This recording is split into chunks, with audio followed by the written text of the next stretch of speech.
Congratulations to all of you. We have made it to the final phase of coagulation and our last unit for the first half of this year.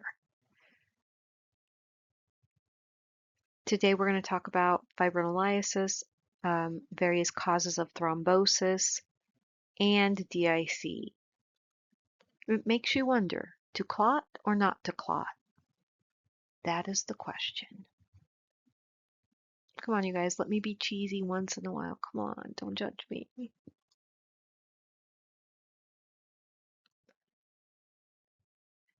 I think I mentioned earlier in our primary hemostasis lecture and again in our secondary hemostasis lecture that coagulation and fibrinolysis really have to work in tandem to maintain a balance between the two systems.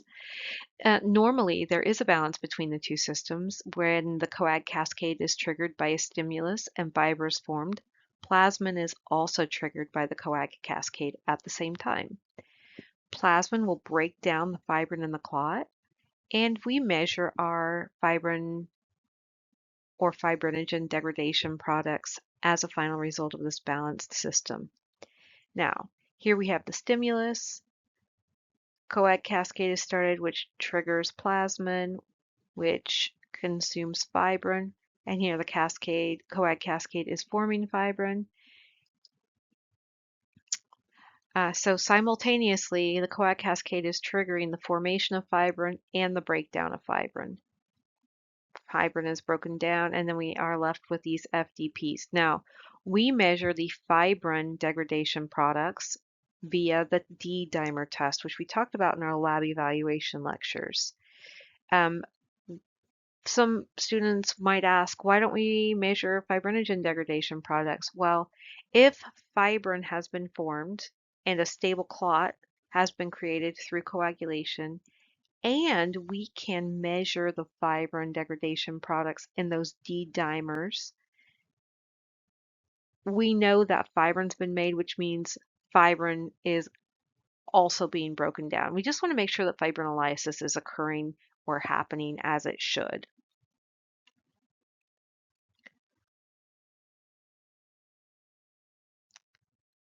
Okay, welcome back. So let's talk a little bit about the relationship or what's going on between coagulation and fibrinolysis. We have the action of thrombin, which is going to be activating our some of our coagulation proteins in the coagulation cascade, but we're also going to have platelet activation. We are going to have activation of protein C, which is going to then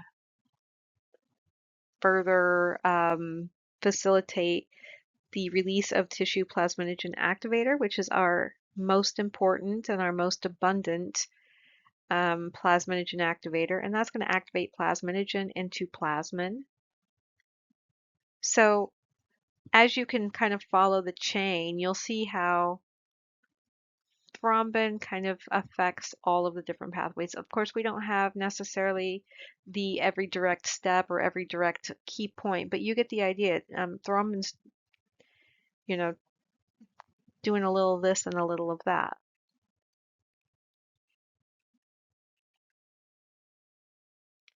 And while we do know that thrombin is one of the catalysts for both coagulation and fibrinolysis, we need to remember that the ultimate goal in the coag cascade is the production of that fibrin clot. So of course our cascade is triggered by some type of stimulus resulting in that activation of factor 12 in the intrinsic pathway and the activation of factor 7 in the extrinsic pathway. And then further down the line we see activation of factor 10 by activated factor 7. And that's as we're coming down into that common pathway. Now, the coag cascade also activates fibrinolytic systems through indirect action of thrombin. So prothrombin is converted to thrombin, and then thrombin does its fun stuff. It goes out to check on all the neighbors and stir the pot, but in a good way. So in summary, there is clot formation in the coag cascade, and at the same time, there's a second system working to dissolve the excess thrombus. So if you think about the coag cascade just facilitating, we've got our platelets with our primary, and then we've got so our rudimentary platelet plug. Now we've got our cascade, but how does it stop? Like, how do we clean up the mess? It's kind of like a construction worker. They always leave some kind of debris behind them. You've got old pieces of wood, some drywall, paint cans. I mean, you can tell they've been hard at work, but boy, they leave a mess. So our fibrinolytic system is kind of like the cleanup crew. Components of the fibrinolytic system let's kind of just talk about what the important main key players are. So number one, the MVP is plasmin. Plasminogen is its zymogen, and plasminogen is activated by several agents. That should not say several agents, should say several. My apologies. Anyway, we have TPA, which is a plasminogen activator, urokinase, and streptokinase. Now, plasmin can degrade both fibrin in the clots and circulating fibrinogen that's in its inactive state into their respective FDPs, which could be fibrin degradation products or fibrinogen degradation products. We do not in the laboratory measure fibrinogen degradation products. We measure fibrin degradation products, but it's important to know that both is happening. So not only are we eliminating excessive fibrinogen in circulation, but we're breaking down the fibrin that has already become a part of those polymerized clots. So if we remember, of course, we are dealing with enzymatic responses or reactions.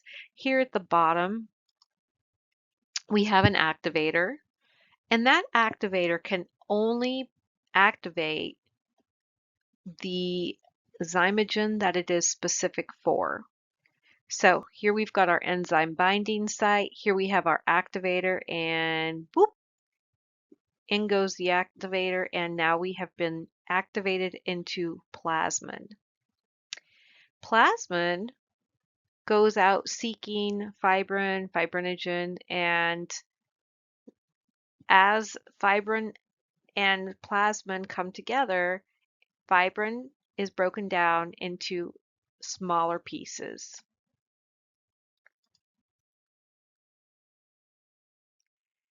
If you take a look at this diagram, on the left side we have fibrinogen and on the right we have fibrin. And you can see that as they break down, things look a little different.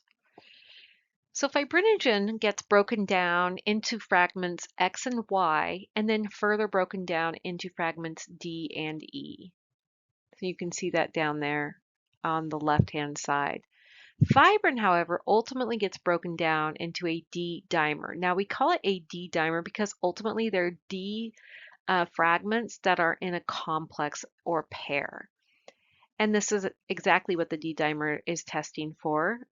It is specific to a clot having been formed in the body, but the problem is it's not specific as to where or how the clot was formed. It can just be an indicator of thrombosis having occurred somewhere. All right, plasminogen activators. So in our last couple slides ago, we saw that little plasminogen activator bind to the plasminogen, activated it to plasmin, and then plasmin went and broke down fibrin. Well, our main and most important activator of plasminogen is TPA, also known as tissue plasminogen activator. TPA is released from endothelial cells. It is induced by thrombin, and it has a high affinity for fibrin. Now, tissue plasminogen activator will, when it activates plasminogen into plasmin, we see that clot breakdown happening, but we also see the circulating fibrinogen being regulated so it doesn't become too abundant in circulation. Even though it's not active, It could be problematic if there was an accidental activation or a trigger of coagulation. Then we would have a lot of fibrinogen that could be converted to fibrin, and we might be hypercoagulable.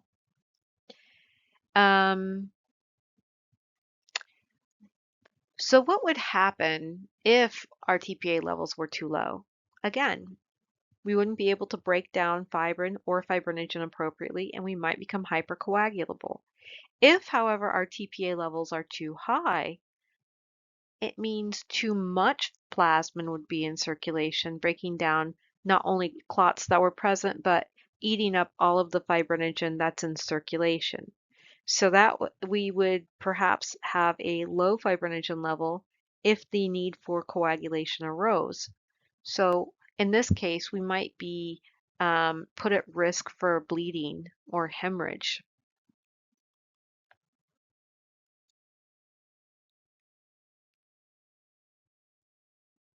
I just love thrombin. Such a team player. Continuing on with plasminogen activators, the part of the coagulation cascade that is directly responsible for converting fibrinogen to fibrin is thrombin. Thrombin plays a role with platelet shape change, aggregation, and secretion. It binds to thrombomodulin to activate protein C into activated protein C, and that will further bind to its cofactor protein S to deactivate activated factors 5 and activated factor 8. Now, the reason why this is important, because as coagulation it's been activated, it's facilitating building up clot, but there has to be some type of brakes put on it. And that's what protein C does, well, protein S as well. They go in and they put a brake on it right at the point where factor 8 and factor 5 are coming down the coagulation cascade. So it's kind of like a speed trap. Here they come, and then protein S and C they come together and they stop them from continuing. They inactivate them essentially. Thrombin also activates factor 13 to destabilize the newly formed clot. So basically, thrombin does all things.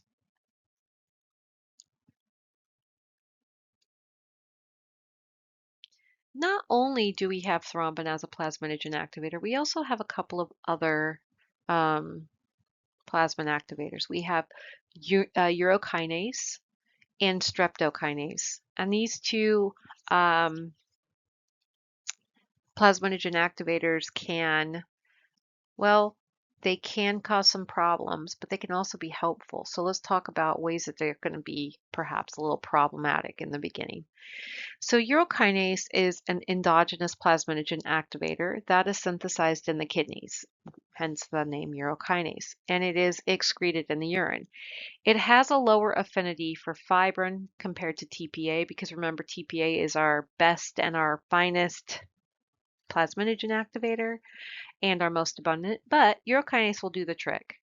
Streptokinase is exogenous, meaning it comes from outside of the body. It's an activator that forms a one-to-one complex with plasminogen, and it's derived from beta-hemolytic Streptococcus group C.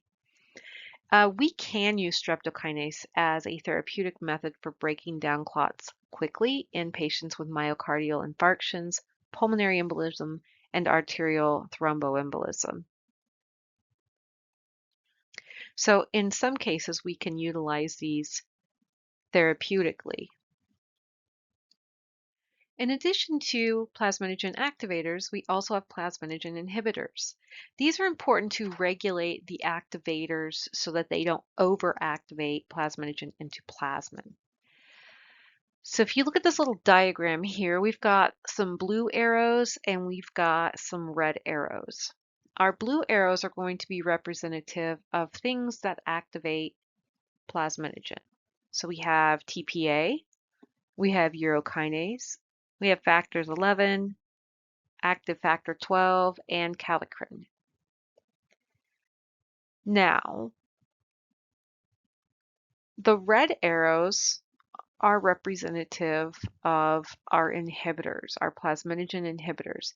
Some of them act directly on plasminogen, or plasmin rather, but there are some that are inhibitory to our activators. So they don't directly inhibit plasmin, they do inhibit the activators so that plasminogen cannot become activated.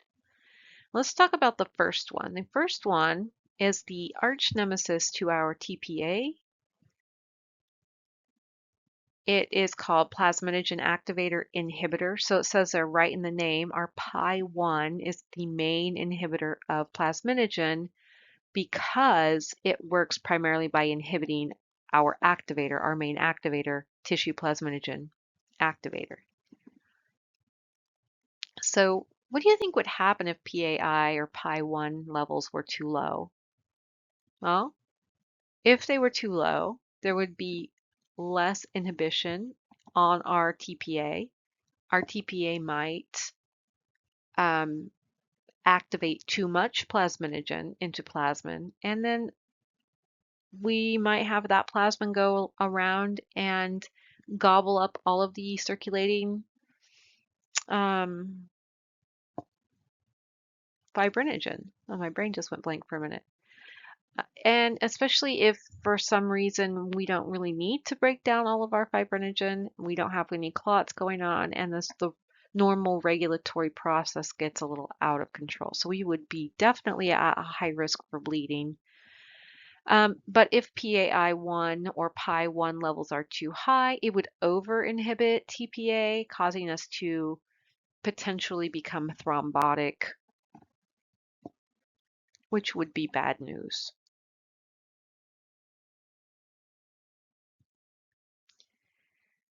So some other inhibitors that we have are going to directly affect or inhibit plasminogen or plasmin rather than their inhibitors.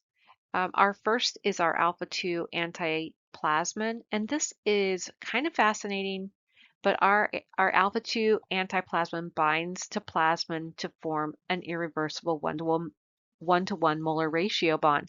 Now, the interesting thing about alpha-2 antiplasmin is that it binds to only free plasmin that has not yet bound to fibrin on the clotting site.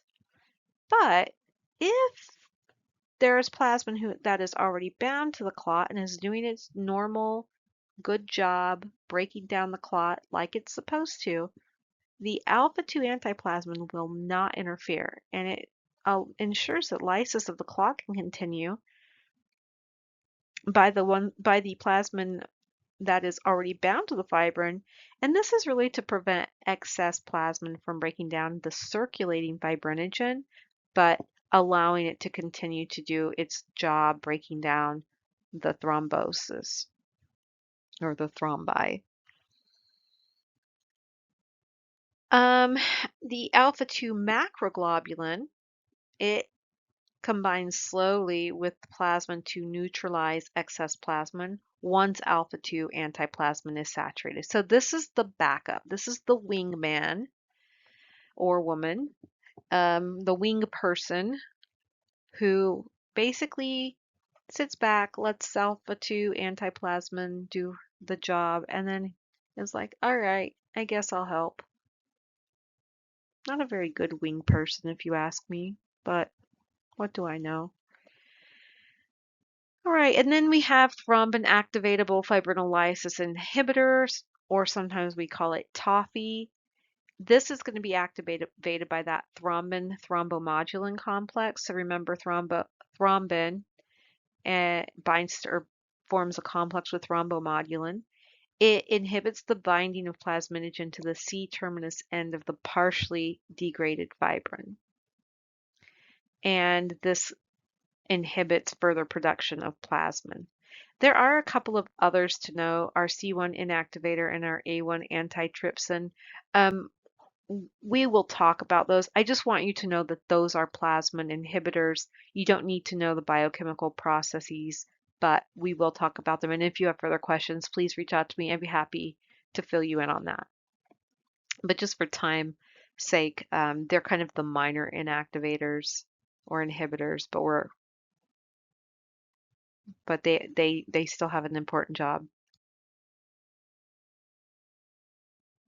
This diagram, I think, actually shows a very good representation of what happens with the inhibition. So if we look to the left, right over here, we can see TPA being inhibited by PAI. We also have more TPA coming out of the endothelial cells and the release of TPA. Here we have TPA activating plasminogen. So this is our activator. Our plasminogen is activated into plasmin, and now plasmin is going to start breaking down fibrin in the clot. But here we have free plasmin, and it is being bound by that alpha-2 antiplasmin. Notice that it isn't inhibiting this plasmin that is doing its job, only the free circulating plasmin. And as the plasmin starts to break down the fibrin in the clot, we have clot degradation, and then we have fibrinogen, or fibrin rather, fibrin degradation products. I don't know why this is saying inhibition, but the inhibition is actually happening up here between the plasmin and the alpha-2 antiplasmin.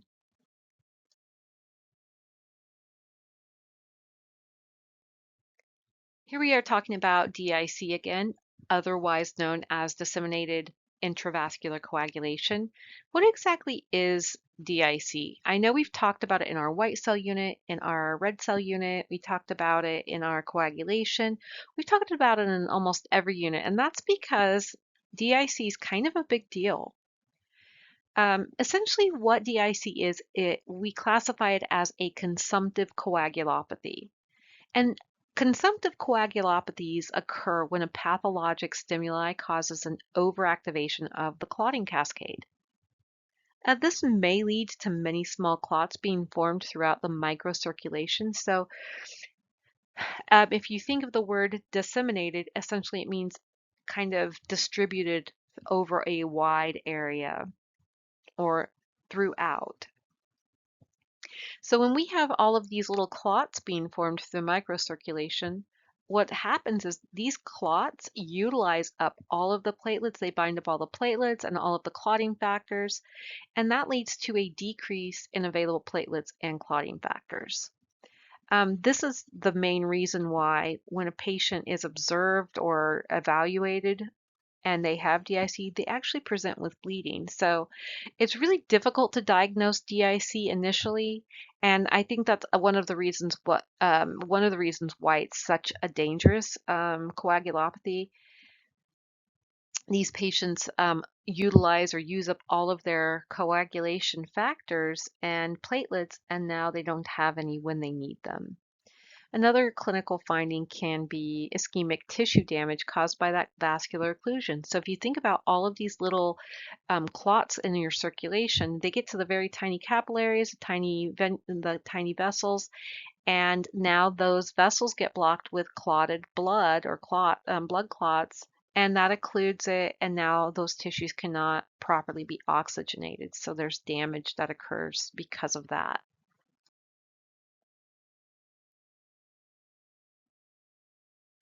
All right, so I already mentioned that DIC is activated by a pathologic response to something, and it's true, DIC is secondary to many other conditions and disease states, but let's talk about a few of those. The first cause or trigger to DIC could be something like massive injury. When we have massive injury, tissue thromboplastin is released from the injury site and activates factor 7 directly. So cut straight to the chase. Let's go. OB complications such as amniotic fluid emboli that can enter circulation, and it also directly activates that extrinsic pathway via factor 7. And then there are certain tumors that are rich in thromboplastin-like material that can do the same. Now, I know we talked about DIC and the prevalence of DIC with regard to certain AMLs. And in this case, AML M3 and M5 are both rich in thromboplastic materials, and they have a high incidence and association with DIC activation. Sepsis typically activates the intrinsic pathway, but there are some sepsis mechanisms that involve tissue necrosis factor and interleukin 1, and these specifically activate the extrinsic pathway. So sepsis really can activate either or, either of those pathways, but usually in most cases it is the intrinsic pathway. Proteolytic enzymes that might be associated with snake venom. Russell viper venom activates factor 10 directly. And if you think about it, we utilize Russell's viper venom in some of our coag testing. So remember, we use that viper venom to help determine the difference between factor 7 and factor 10. Because factor 7 does not play a role or does not interact with the venom the way that factor 10 does. Also, sand rattlesnakes, they directly convert prothrombin to thrombin. And of course, we know what thrombin does. Thrombin is an overachiever. We may have certain malignancy that can also directly activate factor 10. So right there at that common pathway junction, we are going to have some proteolytic enzymes or some malignancies that could activate our common pathway as well.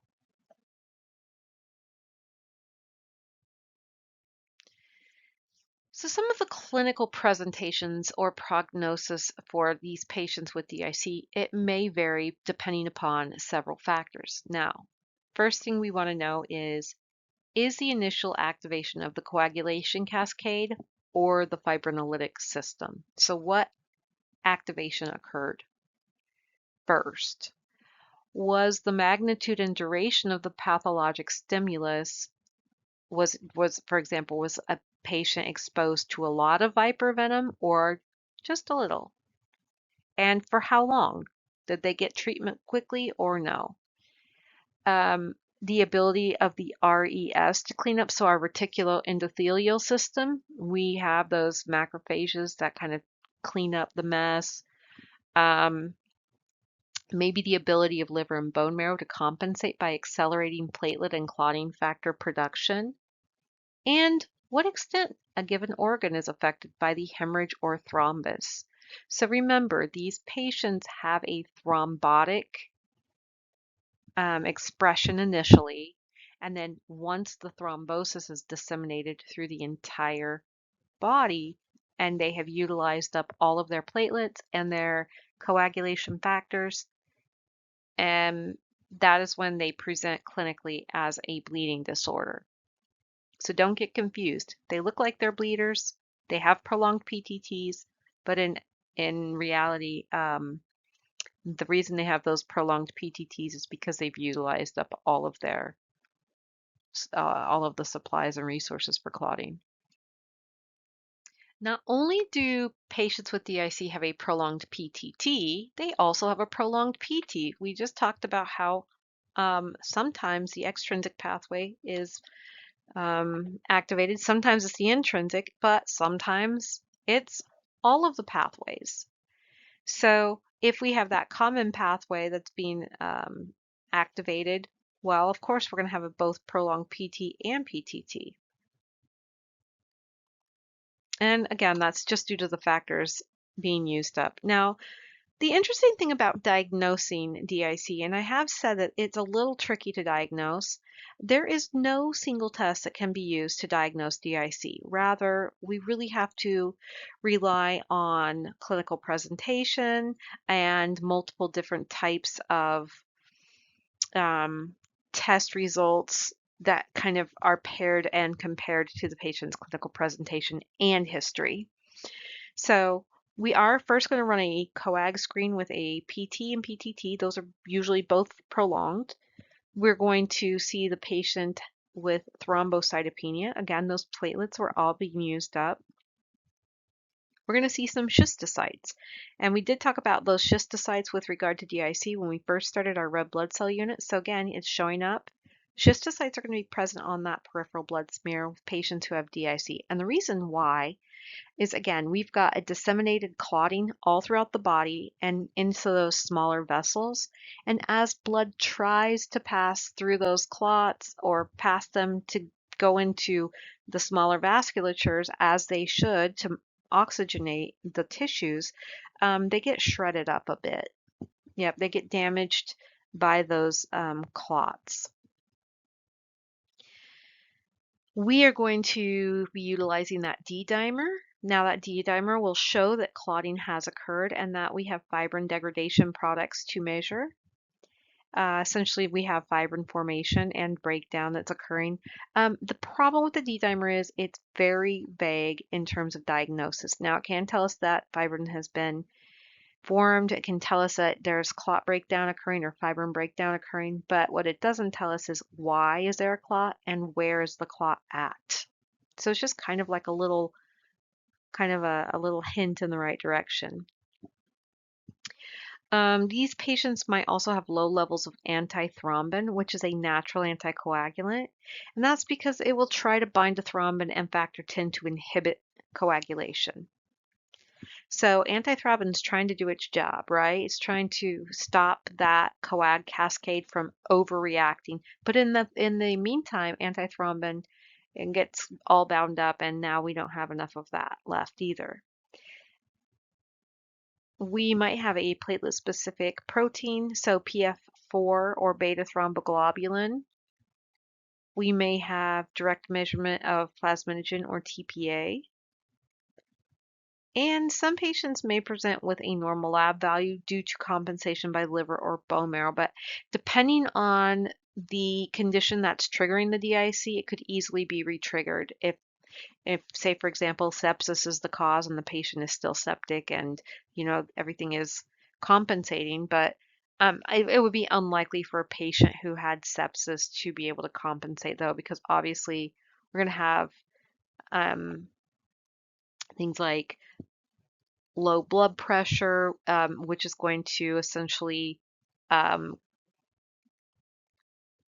cause lower perfusion of our major organs. So it may happen, but honestly, I guess it would just depend from case to case.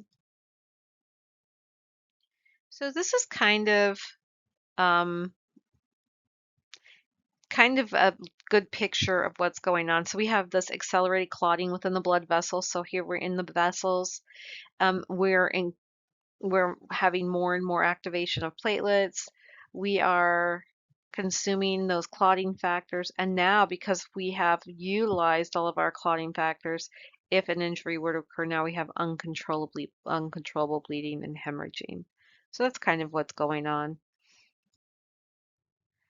If you guys like osmosis videos, the DIC osmosis video is fantastic. I highly recommend that you watch it, especially if you are feeling unclear about what DIC is or how it works.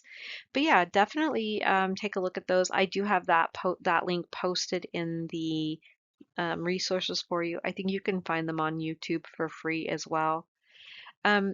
Let's talk though for a minute about anticoagulation. What happens if we have clotting that goes unchecked? And now we've utilized up all of our clotting factors. We're at risk for hemorrhage. What are we going to do? Well, we could use some anticoagulation therapy, but aside from anticoagulation therapy or medication, we also have natural anticoagulants found in the bloodstream. So our fibrinolytic system helps regulate clotting after the clotting process has already begun. And anticoagulants work by stopping clots from being formed and or from growing too large. So let's first talk about our natural anticoagulants. These are found in the bloodstream to prevent unnecessary clot formation. And our anticoagulant medications are synthetic drugs that work to prevent formation of clots and are measured, usually regulated, and utilized for specific conditions, essentially to maintain a patient's normal hemostasis, especially patients who are at risk for thrombosis or have a history of thrombosis. We may definitely put them on some anticoagulant medications.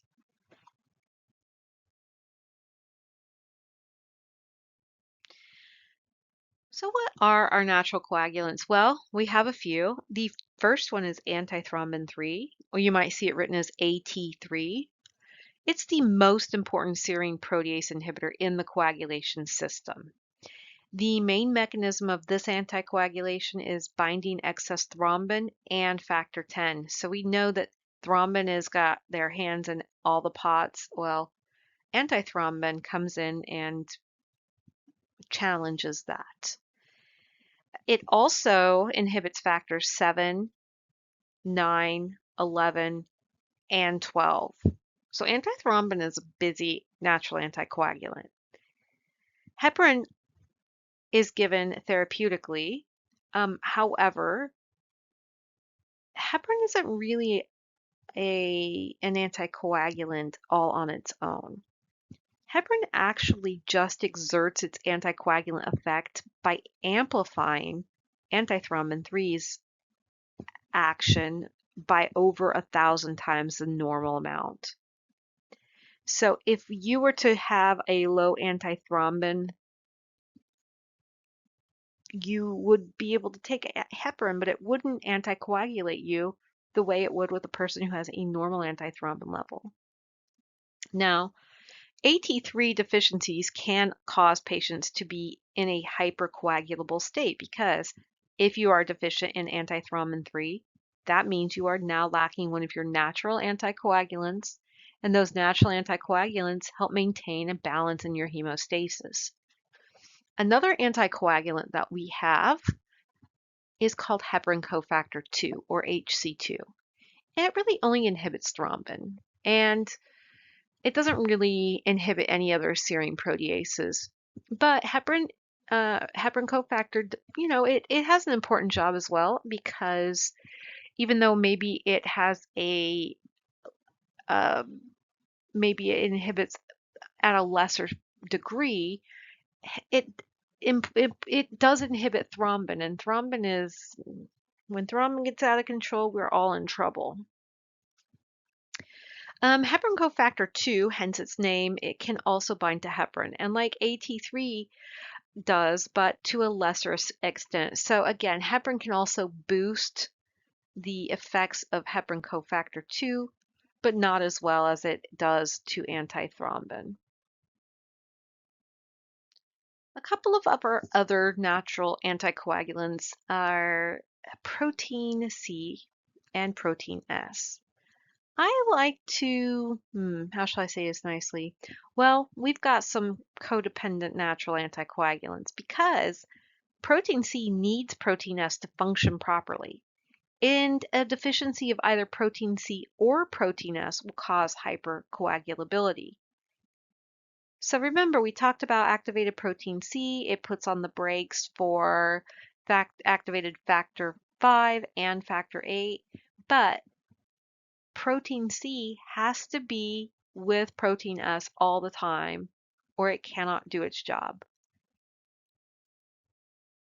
I guess I could think of them as like conjoined twins, right? Let's look at some of the characteristics of protein C and protein S. So protein C is vitamin K dependent. It is produced in the liver. It is activated by thrombin to degrade active factor 5 and factor 8. So that's where that thrombin has the role with regard to activation of protein C. And thrombin binds to thrombomodulin and then activates that protein C into activated protein C. So, but again, like I mentioned, protein C requires protein S as a cofactor to function. Now let's take a peek at our codependent cofactor, protein S. Protein S is also vitamin K dependent. It's produced in the liver. It is produced in the megakaryocytes and in the endothelial cells. It promotes the binding of protein C to platelets and endothelial cells to accelerate the inactivation of active factors 5 and 8. So essentially, it's just along for the ride to help Mr. or Miss Protein C over here.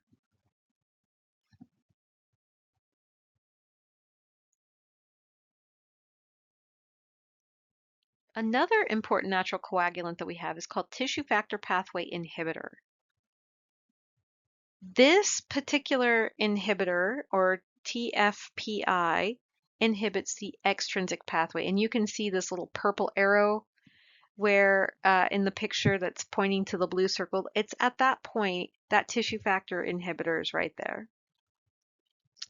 It circulates associated with a lipoprotein, and therefore its plasma concentration correlates with that of of LDL. So our low density lipids, they kind of correlate. It inhibits coagulation by binding to active factor 10 and factor 7 tissue factor complex right here in the extrinsic pathway, thus blocking the enzymatic activity. So this is one of the good reasons why having the ability to draw out your coagulation cascade from memory is helpful, because you can kind of look to see, okay, where's that tissue factor at? Where is it associated with the pathway, et cetera, et cetera.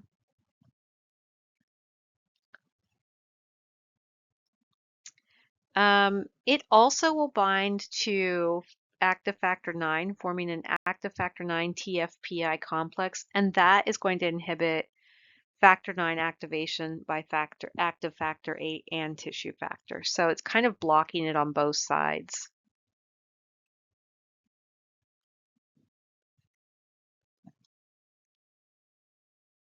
Now that we've talked about our natural anticoagulants, let's move forward to our anticoagulant medications. The first type of anticoagulant medication I want to talk about is called unfractionated heparin. Unfractionated heparin accelerates the rate over 1,000 times at which antithrombin is capable of binding to that activated serine protease thrombin to inhibit its activity irreversibly. So that's impressive, right? It inhibits thrombin irreversibly. Now, unfractionated heparin also inhibits factor 10 and the prothrombin interaction, as well as platelet aggregation function. And we use the anti-10A assay to monitor our unfractionated heparin levels. Now, don't get confused, because our anti-10A is directly monitoring heparin, but we can measure the effects, the anticoagulant effects of heparin by running a PTT. So that's going to show the effects of heparin, but it's not going to measure heparin. Does that make sense? So make sure that you don't get confused. Yes, we use the PTT to monitor patients on heparin to see if they are within a coagulable state that is in a therapeutic level. When we use the anti-10A assay, we are looking for a direct measurement of our unfractionated heparin. So one is measuring the heparin, the other is measuring the effects of the heparin. The downside about unfractionated heparin is it has to be given to inpatients or on an inpatient basis and is administered usually by IV or injection, and it has to be closely monitored to prevent bleeding complications. The other downside of heparin is that some patients can develop a heparin-induced thrombocytopenia which can be observed by decreasing platelet counts. So we have talked about heparin-induced thrombocytopenia. So remember, we have that heparin PF4 or platelet PF4 complex, and that's a very specific complex where heparin, where the body produces an antibody against that heparin, PF4 complex.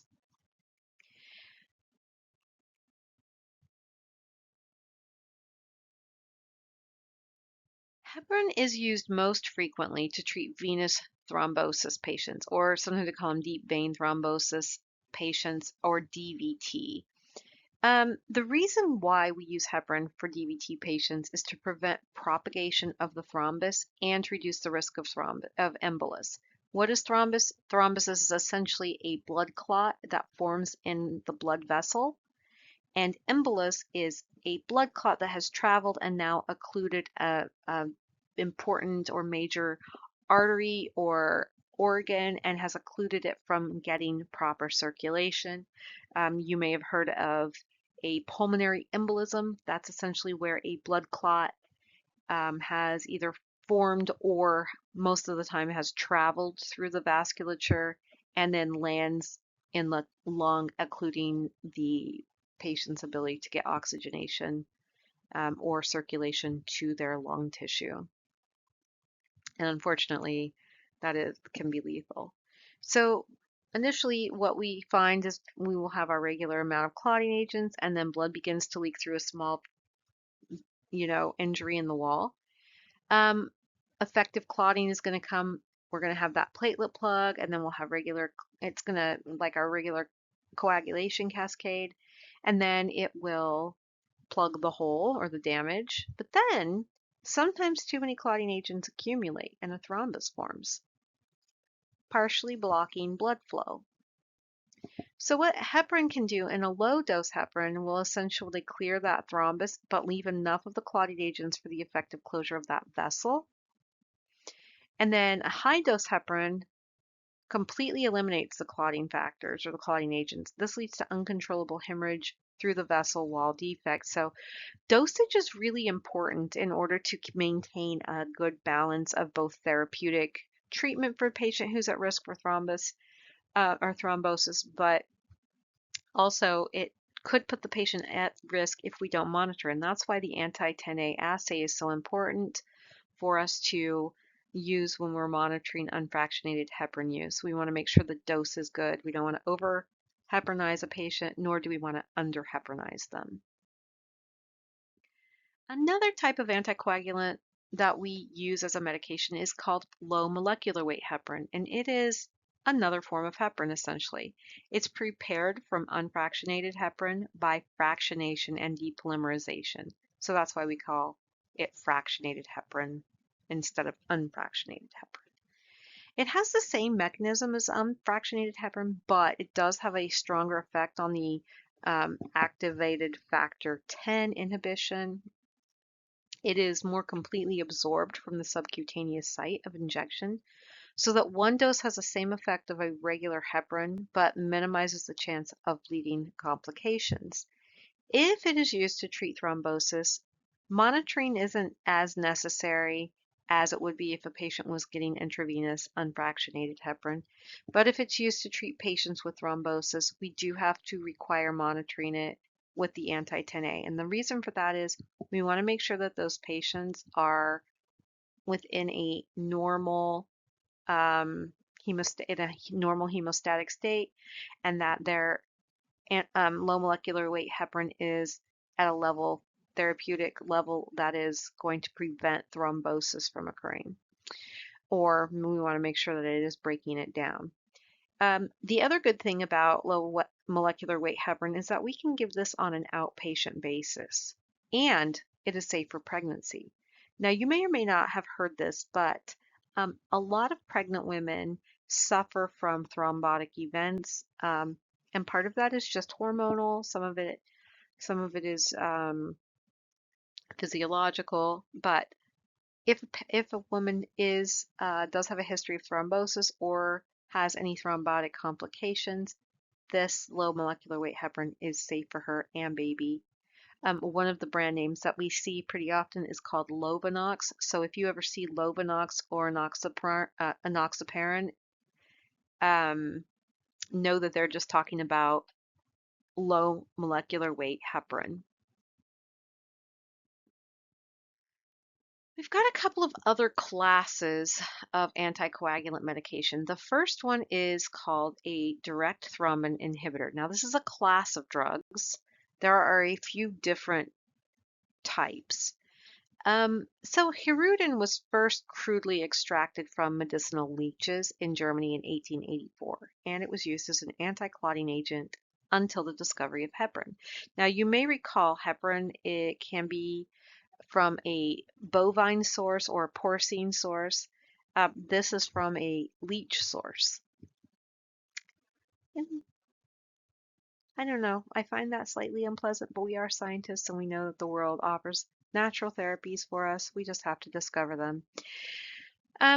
Now it is prepared by recombinant DNA techniques, which is a huge relief to me. And newer agents are more commonly used are called argatroban, dabigatran, or sometimes you might have heard it called Pradaxa. They inhibit thrombin but don't interfere with platelet function or cause thrombocytopenia, which is great for HIT patients. So if a patient does develop heparin-induced thrombocytopenia, we have to take them off of heparin, and usually direct thrombin inhibitors are the class of drugs that are preferred. We also monitor the therapy via the PTT. The other class of drugs that we might use for anticoagulant medication is anti-10A inhibitors. So we have things like rivaroxaban, sometimes called Xarelto, apixaban, also known as Eliquis, and there are a couple of other newer anticoagulants out there. The thing about anti-10A inhibitors is they are more convenient for patients because of fewer interactions with food and medications. The one disadvantage I would have to say is that there is no specific test for monitoring it, and there's no antidote to reverse the effects if someone has accidentally forgotten that they took their medicine and then taken it too much, or having an overdose or accidental consumption, whatever. So that's one of the downsides. I mean, I guess each patient is evaluated and a determination by the physician has to be made based on their history, their overall health, and their condition as to what anticoagulant would be best for that patient. Okay, this is a very popular and commonly used anticoagulant medication, and that is warfarin, or sometimes you may have heard it called Coumadin. And what warfarin does is it inhibits the vitamin K recycling process, which results in less than optimal functioning of the coagulation factors. And we know that those coagulation factors that are dependent upon vitamin K are factors 2, 7, 9, 10, and protein C and S. Now, warfarin can be used to prevent clots, but it has no effect on existing clots. So whereas heparin can help break down clots, essentially Coumadin is just a preventative, preventative. The problem with Coumadin is this. When a patient begins taking Coumadin, it takes about 5 to 7 days of anticoagulant therapy before stable anticoagulant effect has been achieved. But for the first couple of days of therapy, patients might have to be put on heparin in addition to their warfarin because protein C and protein F's deficiency will happen before factor 7 deficient, before the factor 7 is suppressed. So protein C and protein S, if you recall, regulate or inactivate factors 5 and 8. And if those are taken out of circulation by warfarin prior to factor 7 being taken out of circulation, so to speak, we are now going to have an overabundance or an overcoagulation or a tendency for hypercoagulation due to the dysregulation that will occur with factors 5 and 8. Now, after a few days, when factor 7 has kind of caught up to protein C and protein S, we can go ahead and discontinue that heparin, and they just can stay on that warfarin as a therapeutic anticoagulant. We do monitor the warfarin with the ProTime INR, and this isn't directly measuring the warfarin level. This is measuring the anticoagulant effects on the patient's extrinsic pathway, because remember, we're looking at factor 7. Fun fact, warfarin is the main ingredient in rat poison. So if that tells you anything, it's very important that patients are compliant in their dosing and in their monitoring.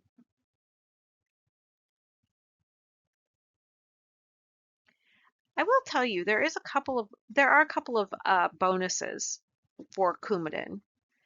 First of all, there is an antidote if Coumadin is overconsumed, and that is vitamin K. Vitamin K shots are going to be administered. And also, one downside of warfarin is that because of the vitamin K recycling process, patients who are on Coumadin have to be very careful about certain food intakes, specifically things with vitamin K in it, because it can counteract the warfarin's effects. So that's kind of the downside, and that's another reason why they are monitored more often than some of the other anticoagulants.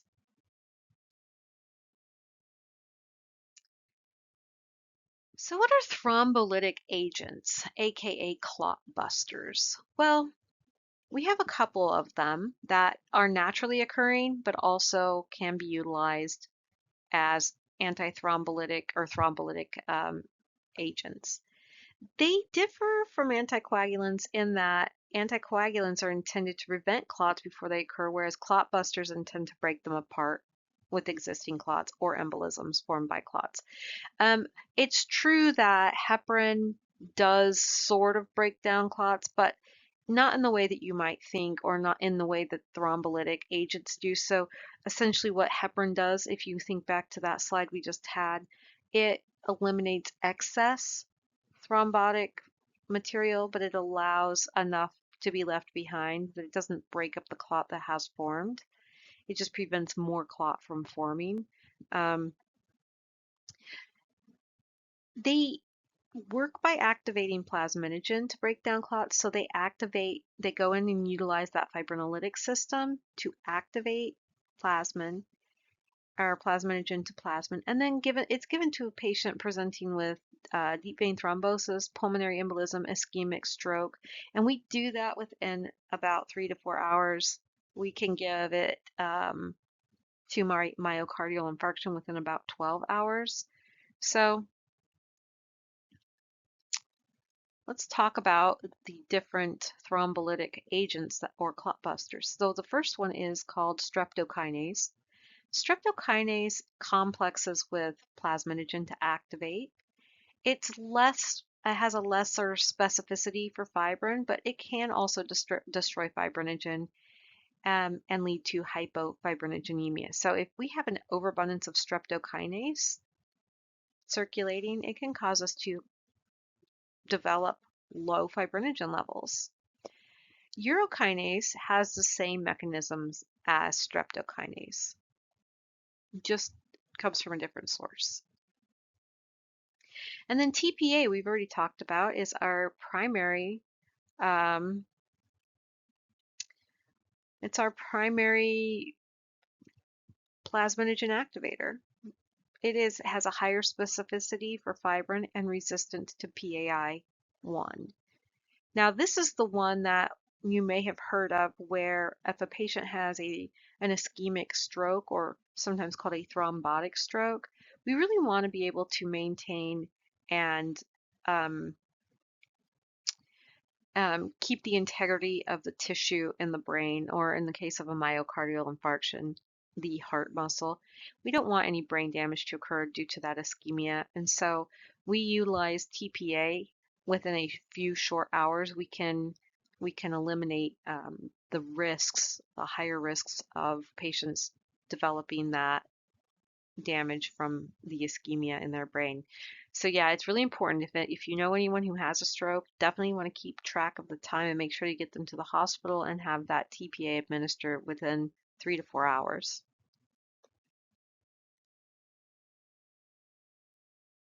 Now, we did talk about DIC where hypercoagulability was an issue, but sometimes there are other reasons for hypercoagulability. Hypercoagulability or the hypercoagulable state is as a result of excessive thrombin present in the plasma or a delayed plasmin response. Could be a decreased plasma response. So either too much clotting is going on or not enough regulation. And as a result, there is minimal to no fibrinolysis taking place, and thrombosis is the end result. So it could be hypercoagulability could be caused by a fault in any one of the fibrinolytic or anticoagulant system steps. And it is the most common cause in a deficiency. The most common cause is a deficiency of any of the natural anticoagulants due to an inherited mechanism. Their levels can also be decreased by underlying pathologic and physiologic states. And although these patients are at an increased risk of blood clots, they may or may not ever experience that complication in their lifetime. But some of the triggers could be pregnancy, oral contraceptives, and estrogen therapies.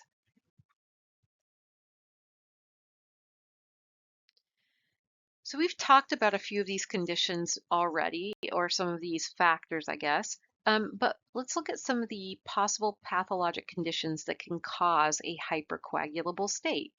So we've got hereditary or congenital conditions, but we also have some that are acquired. Let's talk first about our hereditary hypercoagulability issues.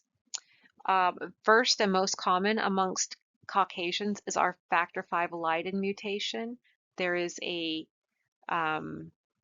point mutation that is going to lead to an abnormal shape, which allows it to become resistant to activated protein C. We may have prothrombin gene mutation. We might have that antithrombin 3 deficiency, which is one of our natural anticoagulants. We may have protein C deficiency or protein S deficiency. And remember, there are two peas in a pod, so if one goes, the other goes, or it doesn't work. And of course, those are very important for regulating and inactivating factors 5 and 8. Our heparin cofactor 2 deficiency, TFPI deficiency, elevated lipoprotein A, homocystinemia, factor 12 deficiency, elevated factor 8 levels. Now, we did talk about, remember we talked about elevated factor 8 levels. It used to be a part of the hypercoagulability or the hypercoagulable state testing, but remember it's also an acute phase reactant. So we want to make sure that what we're looking at when we see an elevated factor 8, that it's not just associated with maybe an acute phase reactant response to the patient. Plasminogen deficiency is another hereditary cause that could cause a hypercoagulable state, and then increased plasminogen activator inhibitor. All right, so what are some things? I mean, that is a pretty long list. Hopefully, none of you have inherited those things, although if you have, we know how to find it. So some of the acquired pathologic conditions that can cause a hypercoagulable state is our antiphospholipid antibody. So remember, one of our non-specific inhibitors, our lupus anticoagulant, those are kind of in the same non-specific inhibitor state. Our heparin-induced thrombocytopenia, so that one would be acquired due to the exposure of heparin and the formation of that antibody against that heparin PF4 complex. Malignancy, so our AMLs, or maybe some of our tissue or our maybe tumors. Autoimmune disorders, nephrotic syndrome, myeloproliferative disorders or PNH, Behçet's disease or syndrome. I'm not sure I'm pronouncing that appropriately, but excuse me if I mispronounced that. And microangiopathic hemolytic anemia like DIC, TTP, and HUS. And we are going to talk more about them as we go forward. So the few that I've chosen to highlight, you may have seen some that were highlighted in the previous slide. Those are the ones we're going to go over to in depth. a little bit more than the others. The first one is the factor V Leiden gene mutation, and normally factor V is inactivated by that activated protein C, protein S complex. But in factor V Leiden, patients, there is an amino acid substitution on the factor V gene, and that leads to impaired degradation of factor V by APC. It can cause continued thrombin production and therefore increased thrombus formation. It's the most inherited thrombotic disorder in Caucasians. Now, I want you to remember, so look here, so we've got our factor V, let me get my little laser pointer. So we have a normal factor V, and it's been inhibited now or inactivated. But here we can see a little bit of a shape change because of that mutation or that substitution. And it is now immune or resistant to the inactivation of activated protein C or active protein C. So whenever you hear active protein C resistance, think of factor V Leiden gene mutation. Factor V Leiden, the lab test that we use is to kind of identify it. We first do that APC resistance, which is our screening test. Now, note this is a different test than simply testing for protein C activity. This tests the response of a patient's plasma to two different reagents, one without any substrate and one with a substrate of APC. And then a ratio is calculated, and if that ratio is less than 2.5, this is indicative of active protein C resistance. And that would lead us to believe that factor V Leiden gene mutation is present. So we would send that out for a factor V Leiden mutation, factor V Leiden by PCR, and we do that in molecular.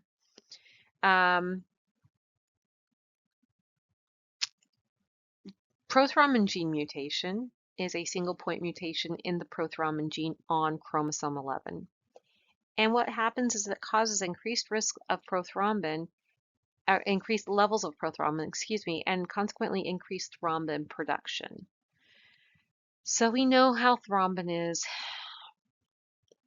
Lab tests, we would basically do a prothrombin gene mutation analysis by PCR. And again, we also do that here in our molecular department. The antiphospholipid syndrome, or also known as lupus anticoagulant, also known as nonspecific inhibitor, is essentially where autoantibodies attack phospholipids on cell membranes. Platelets are rich in phospholipids, and so they can attack the anti-B2 glycoprotein 1 attacks the beta-2 glycoprotein, which prevents platelet aggregation. So remember, our platelets have that phospholipid-rich glycocalyx, and those antibodies form against that beta-2 glycoprotein. We also see it more commonly in females. Unfortunately, the lupus anticoagulant can cause pregnancy complications and recurrent miscarriages. Patients should avoid smoking and taking oral contraceptives. The lupus anticoagulant can be primary or secondary. Primary usually happens interdependently of other conditions, and secondary is associated with other autoimmune disorders like lupus, and that's where it got its name, lupus anticoagulant, because a lot of times they would diagnose the antiphospholipid syndrome in patients who had been diagnosed with lupus or would later be diagnosed with lupus. Treatments include aspirin, steroids, immunosuppressive drugs, or anticoagulants if there is a history of deep vein thrombosis. So that is no good. If a patient or a physician suspects that a patient has the lupus anticoagulant, a diagnosis must be made by meeting at least one clinical criteria and one lab criteria. The clinical criteria is going to include a history of thrombosis, pregnancy loss, and or complications. And then the lab criteria is we would be looking for a positive beta-2 glycoprotein 1 ACA. Now, that is a special chemistry test that we do perform. Positive for lupus anticoagulant would be a positive DRVVT and hex phase tests, and we did talk about those in our laboratory evaluation. So if you've forgotten, go ahead and review that. While we call it a lupus anticoagulant, it is actually a procoagulant problem in patients because it was named in vitro. The reason why we call it an anticoagulant is because it acts as an anticoagulant since we use platelet poor plasma. And that's why we see a prolonged PTT in the lab, simply because the activity or the hypercoagulability is an association with those phospholipids on the platelets. And when we use that platelet poor plasma, we're not activating those immune responses, or those, if it is an immune response in that case, but those antibodies. It can be detected with a PTT mixing study when there is no correction, in addition of that pooled normal plasma. So remember back to our PTT mixing study. Well, one of the reasons why we do that PTT mixing study is to rule out factor deficiency, and if there's no correction, then we know we're looking at maybe a lupus anticoagulant. All right, so this is just a little visual aid about how DRVVT testing works. So this is a dilute Russell Viper venom test or assay. Now in this first representation, we have normal serum. We've got all of our little we've got all of our little coag factors in here. We've got some proteins. We've got all the stuff that we need for proper coagulation. And when Russell Viper venom is added to normal serum, what happens is that venom activates factor 7. Phospholipids and calcium are needed for conversion of prothrombin into thrombin. And then we have this coagulation that occurs, causing thrombosis. In a patient with antiphospholipid antibody, we see these little red immunoglobulins. Those are the antibodies. When Russell's Viper venom is added, the antiphospholipid antibody binds to the phospholipids or to phospholipid-associated proteins. That will lead to delayed coagulation. And that is what's happening when we add those phospholipids and calcium needed for conversion in vitro. If we were to add normal serum, again, we would still have some delayed antibody activity here. It would delay coagulation. But if we add phospholipids here, we have now essentially saturated all of the phospholipid antibodies that are present, and now we can essentially force coagulation to occur.